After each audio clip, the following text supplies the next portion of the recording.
Pertemuan ketiga, kesimpulan andaku, musuh kita sudah jelas. Kedua, sudah transparan.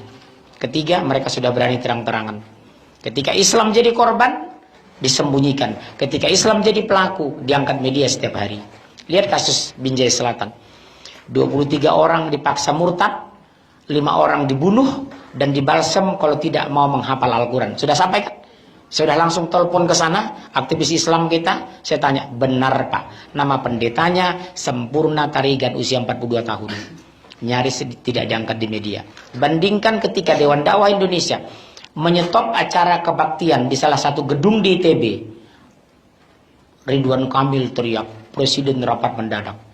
Ketika Islam pelaku, negara kepanasan. Islam korban, maaf, negara diam. Kenapa? Sekuler sudah masuk ke sistem berpikir semua sel di Indonesia. Garis bawahi, kata kunci hari ini. Sekulerisasi sudah masuk ke sistem berpikir semua sel di Indonesia. Kita bahas mereka nanti ke depan. Apa itu? Ada 4 penghancuran yang mereka lakukan. Strategi mereka berhasil sudah Yahudi membentuk. Apa itu? Ada 4. Secara ilmiah mereka sudah masuk semua kampus di Indonesia. 1, JIL, jaringan iblis lokal. Kedua, JIM, jaringan intelektual muda Muhammadiyah. Ketiga, INUL, Ikatan Nahdlatul Ulama Liberal. Yang ketiga, JIN, jaringan Islam liberal, jaringan Islam Nusantara. Siapa di belakang? Yahudi. Jaringan Islam liberal, jaringan intelektual muda Muhammadiyah, Ikatan Nahdlatul Ulama Liberal, jaringan Islam Nusantara. Bahasa yang diangkat, 1, semua agama sama. Kedua, menolak penerapan syariat Islam. Yang ketiga, jilbab bukan syariat tapi budaya Arab. Yang keempat, pernyataan mantan rektor UIN Alauddin Makassar, berhubung karena Rasulullah sudah wafat, Al-Quran harus kita revisi.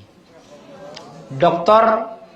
Adi, dosen pasca sarjana UI yang orang Minang itu, sudah menekan Menteri Agama agar perjalanan haji dibubarkan karena pemborosan.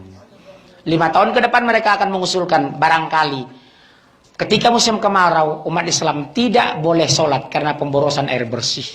Ini akan menjurus ke sini. Mahasiswa saya mengundang Ulil. Apa dia bilang? Pak Ulil, kami dengar Bapak sudah tidak sholat. Iya, kenapa rupanya?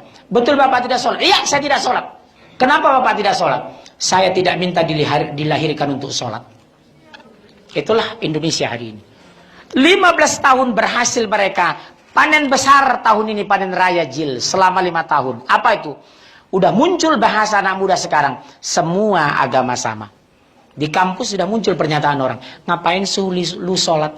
Sholat itu bisa-bisanya orang Arab. Bahkan di Jakarta Selatan udah berani ngomong anaknya sama ibunya.